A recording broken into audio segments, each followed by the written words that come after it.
वरील कोंडे याचा गुंडाळा, झाडून केले या वेगळा, कणू घेतावरी निर्वाळा असे काही। ऊपर के भूसे का वेष्टन हटाकर उसमें से अनाज का कण अलग निकाल लेने पर फिर क्या और कुछ शुद्धि करनी पड़ती है? तैसा उपाधी उपहिता, सेवटू जेथ विचारिता, ते कोणा तेही न पुसता निरुपाधिक। ठीक उसी प्रकार विचार करके बिना किसी से पूछे बेशक ऐसा समझ लेना चाहिए कि अज्ञान आदि उपाधि और उस उपाधि के संबंध से रहने वाला उपहित चैतन्य, इन दोनों का जिस स्वरूप में अंत होता है वह निरुपाधिक शुद्ध चैतन्य है। जैसे न संघणे न वरी, बाळापतिसी रूप करी, देवी बोलुनी माले पणे वरी अचर्चाते। जिस प्रकार नई नई बनी दुल्हन मौन के द्वारा अपने पति की पहचान कराती है, उसी प्रकार शब्द मौन रखकर जिसकी चर्चा नहीं हो सकती ऐसे परब्रह्म का स्वीकार करता है। तैसे सांगणे या जोगे नव्हे, तेथीचे सांगणे ऐसे आहे, म्हणून उपाधी लक्षण हे बोलिले आधी। उसी प्रकार वह निरुपाधिक स्वरूप शब्दों में वर्णन करने लायक नहीं है, इसलिए मौन धारण करना यही उसका वर्णन करना है और इसीलिए यह उपाधि लक्षण पहले बतला दिया है। पाडिवेयाची चंद्ररेखा, निरुती देखावेया शाखा, दाविजे तेवी औपाधिका बोलिया या। शुक्ल प्रतिपदा के चंद्रमा की रेखा ठीक से दिखलाने के लिए वह जिस वृक्ष की शाखा के संबंध में देखी जा सकती है वह शाखा पहले दिखानी पड़ती है, इसे शाखा चंद्र न्याय कहते हैं। उसी प्रकार से उपाधि युक्त चैतन्य के आधार से निरुपाधिक चैतन्य बतलाने वाली ये बातें हैं। द्वाविमौ पुरुषौ लोके, क्षरश्चाक्षर एव च, क्षरः सर्वाणि भूतानि, कूटस्थो क्षर उच्यते। इस संसार में क्षर अर्थात नाशवान और अक्षर अर्थात अविनाशी, ये दो प्रकार के ही पुरुष हैं। संपूर्ण प्राणियों के शरीर क्षर और जीवात्मा अक्षर कहा जाता है। मग तो म्हणेगा सव्यसाची, पै ये संसार पाटणीची, वस्ती सविया ठायाची दुपुरुखी। फिर वे भगवान श्री कृष्ण कहते हैं, भाई अर्जुन देखो, इस संसार रूपी नगर की बस्ती बस केवल मूल के दो प्रकार के पुरुषों की है। जैसे आघवाची गगनी, नांदते दिवो राती दोनी, तैसे संसार राजधानी दोनीची है। जिस प्रकार सारे आकाश में रहने वाले दिन और रात यही दो है, उसी प्रकार संसार रूपी राजधानी में भी ये दो ही पुरुष रहते हैं। आणि कुही तिजा पुरख आहे, तो या दोहोचे नाव नसाहे, जो उदयला गावे सिखाये, दोहो ते या। एक और तीसरा पुरुष भी है, वह उन दोनों का नाम भी सहन नहीं करता। जब उस पुरुष का उदय होता है तब वह इन दो क्षर और अक्षर पुरुषों को संसार रूपी नगर समेत खा जाता है। परिते तव गोठी असे, आधी दोनीची हे परिसे, जे संसार ग्राम वसे आले असती। परंतु वह तो उस तीसरे पुरुष की कथा है। पहले इन दोनों के बारे में ही सुनो, जो इस संसार रूपी नगरी के योग से आए हैं। एक अंध वेडा पंगू, येरु सर्वांगी पुरता चांगू, परिग्राम गुण संगू घडला दोघा। इनमें से एक तो अंधा, मूढ़ और पंगु है, अर्थात ज्ञान दृष्टि रहित, भ्रम के कारण देहादिक उपाधियों को मैं कहलाने वाला और उन उपाधियों के अधीन होने से जिसे कुछ करना नहीं आता ऐसा है। दूसरा सर्वांग से परिपूर्ण ऐसा हट्टा कट्टा है, परंतु उन दोनों को उस गांव के शरीर के गुणों का संग हुआ है। ते या माझे एका नावक्षरू, येरा नाव म्हणती अक्षरू, इही दोहीच परिसंसारू कोंदला असे। उनमें से एक का नाम अक्षर है और दूसरा अक्षर नाम से संबोधित किया जाता है, परंतु इन दोनों से ही संसार कसकर भर दिया गया है। आता अक्षरुतो कवणो अक्षरुतो क्यों लक्षणो हा अभिप्रायो संपूर्ण विवंचुगा। अरे अब मैं तुम्हें यह सारा आशय स्पष्ट करके बतलाता हूँ कि क्षर पुरुष वह कौन है और अक्षर पुरुष के क्या लक्षण है। तरी महदहंकारा लागो निपाद धनुर्धरा तृणांतीचे आपागोरा वेरी पैगा। तो अरे अर्जुन, यह समझो कि महत्त्व अहंकार से लेकर आखिर तृण के अग्र तक जे काही साने थोर चालते अथवा स्थिर किंबहुना गोचर मन बुद्धिसी। जो कुछ छोटे बड़े जंगम अथवा स्थावर और भी जो मन तथा बुद्धि का विषय होने वाले हैं, जे तुले पाच भूती घडते ते नावा रूपासी येते गुणत्रयाच्या पडते कामठाजे। जितने पंचमहाभूतों से उत्पन्न होते हैं, जो सत्व रज और तम इन तीनों गुणों की टकसाल में पड़ते हैं, वे सारे नाम और रूप धारण करते हैं। भूताकृतीचे नाणे घडे भांगारे जेणे कालासी जू खेळणे जिही कवडा। जिस सोने के प्राणी रूपी आकार के सिक्के बनते हैं अथवा जिन फांसे कौड़ियों के सहारे काल के साथ जुआ खेला जाता है। जाणणे नि विपरीते जे जे काही जाणिजते ते प्रतिक्षणी निमते हो उनिया। विपरीत ज्ञान से जो जो कुछ जाना जाता है वह सारा प्रत्येक क्षण में उत्पन्न होकर नष्ट होता है। अगा काढवनी भ्रांतीचे दांग उभिले सृष्टीचे आंग हे असो बहुवे जग जया नाव। अरे भ्रमरूपी अरण्य का निर्माण करके सृष्टि का आडंबर खड़ा हो गया, यह खूब वर्णन रहने दो, परंतु जिसका जगत ऐसा नाम है।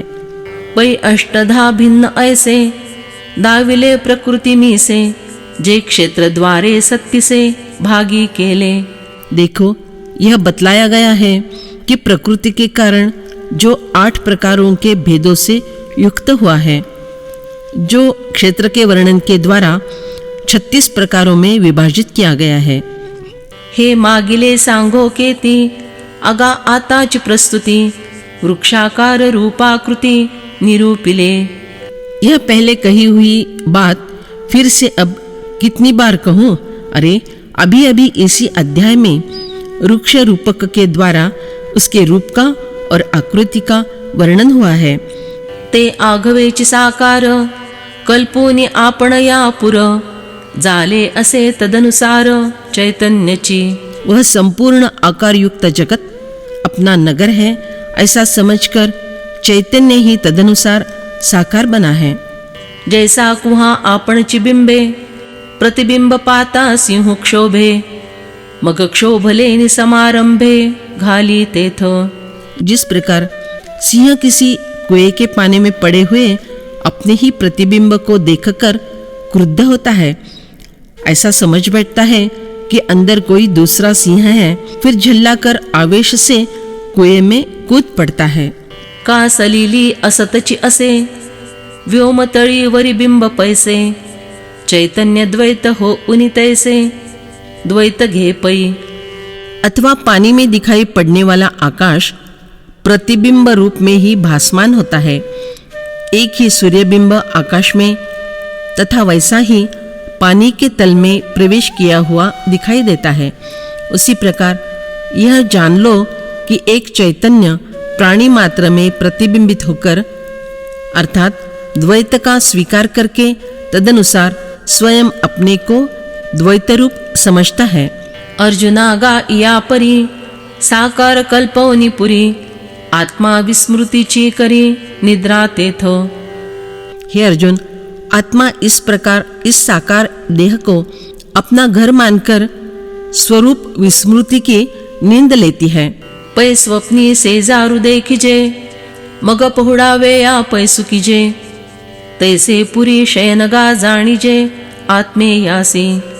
देखो जैसे कि किसी ने स्वप्नावस्था में शयनागार देखा और वहां सोने के लिए प्रवेश किया, उसी तरह आत्मा का शरीर रूपी नगर में शयन करना यह कल्पित बात है, ऐसा समझना चाहिए। पाठीतिये निद्रेचे निभरे, मी सुखी दुःखी म्हणत घोरे, अहम मम आदिचे निथोरे, वो सणाए सदा। फिर उसे निद्रा के आवेश में वह यह कहते हुए खर्राटे भरने लगती है कि मैं सुखी हूँ, मैं दुखी हूँ, यह देह अर्थात मैं हूँ, यह मेरा संसार है। ऐसी बड़ी मनोव्यथा से सदा बड़बड़ाते रहती हैं। हा जनकु हे मज माता, हा मी गौरुहीन पुरता, हे पुत्र वित्त कांता, माझे चिना। और कहती है, यह मेरे पिता, यह मेरी माता है, यह मैं श्रेष्ठ, हल्का और सर्वसंपन्न हूँ। यह धन, यह पुत्र, यह पत्नी है, क्या ये सब मेरे ही नहीं है? ऐसे या वेंघवनी स्वप्ना, धावतु भव स्वर्गाचाराना, ते या चैतन्या नाव अर्जुना, क्षरु पुरुखु। इस प्रकार स्वप्न में मग्न होकर स्वर्ग और संसार रूपी खेत की ओर दौड़ते रहता है। हे अर्जुन, उस चैतन्य का नाम क्षर पुरुष है। आता ऐक क्षेत्रज्ञ येणे, नावे जयाते बोलणे, जगी जीव का म्हणणे, जिये दशेते। अब जिसे क्षेत्रज्ञ नाम से संबोधित किया जाता है अथवा जगत में जिस अवस्था को जीव कहते हैं, उसके बारे में सुनो। जो आपुले निविसुरे, सर्वभूतवे अनुकरे, तो आत्मा बोलिजे क्षरे, पुरुष नावे। जो आत्मा अपने विस्तार के कारण समस्त निर्मित, इसलिए नष्ट होने वाली वस्तुओं के रूप में आकार को प्राप्त होती है, वह क्षर पुरुष के नाम से संबोधित की जाती है। जे जो वस्तुस्थिती पुरता, म्हणोनी आली पुरता, वरी देह पुरी निदेजता, पुरुष नाव। क्योंकि जो आत्मस्वरूप की दृष्टि से परिपूर्ण है, इसलिए उसे पूर्णत्व प्राप्त हुआ। इसके अतिरिक्त वह देह रूपी नगर में सोई हुई है, इसलिए उसकी पुरुष यह संज्ञा है। आणि क्षरपणाचा नाथिला, आळूया ऐसेनी आला, ती उपाधीची आतला म्हणोनिया। और इस रीति से उस उपाधि से ही व्याप्त हो गई, इसलिए उस पर क्षणिकत्व का झूठा इल्जाम लग गया। जैसी खळाळीच्या उदका, सरिसी उदाळे चंद्रिका, तैसा विकारा औपाधिका, ऐसाची गमे। जिस प्रकार पथरीले नाले में उछलते हुए बहते पानी में प्रतिबिंबित हुई चंद्रमा की चांदनी भी पानी के साथ उछलते हुए बह रही है, ऐसा दिखाई पड़ता है। उसी प्रकार यह पुरुष उपाधियों के विकारों के समान ही भासमान होता है। का खळाळू मोटका सोसे, आणि चंद्रिका तेही भ्रंशे, तैसा उपाधिनाशी न दिसे, उपाधिक तू। अथवा जब वह छोटा सा नाला जरा सा सूख जाता है, तब प्रतिबिंबित हुई चंद्रिका भी लुप्त हो जाती है। उसी प्रकार उपाधि के नाश के साथ उपाधि युक्त चैतन्य दिखाई नहीं देता। ऐसे उपाधिचे निपाडे, क्षणिकत्व एयाते जोडे, तेणे खोकरपणे घडे, क्षर हे नाव। इस प्रकार इसे उपाधि के संबंध से ही क्षणिकत्व प्राप्त हुआ और उस नष्ट होने के धर्म के कारण क्षर नाम प्राप्त हुआ है। एवं जीव चैतन्य आघवे, हे क्षरु पुरुष जाणावे, आता रूप करू बरवे, अक्षरासी। इस रीति से यह सारा जीव चैतन्य क्षर पुरुष के नाम से जान लेना चाहिए। अब अक्षर पुरुष का उत्तम रीति से वर्णन करेंगे। तरी अक्षरू जोगा दुसरा, पुरुष पै धनुर्धरा, तो मध्यस्थु गिरिवरा, मेरु जैसा। फिर हे अर्जुन, अक्षर नाम का यह जो दूसरा पुरुष है, वह केवल उसी प्रकार मध्यवर्ती है जिस प्रकार पर्वत श्रेष्ठों में मेरु मध्यवर्ती है।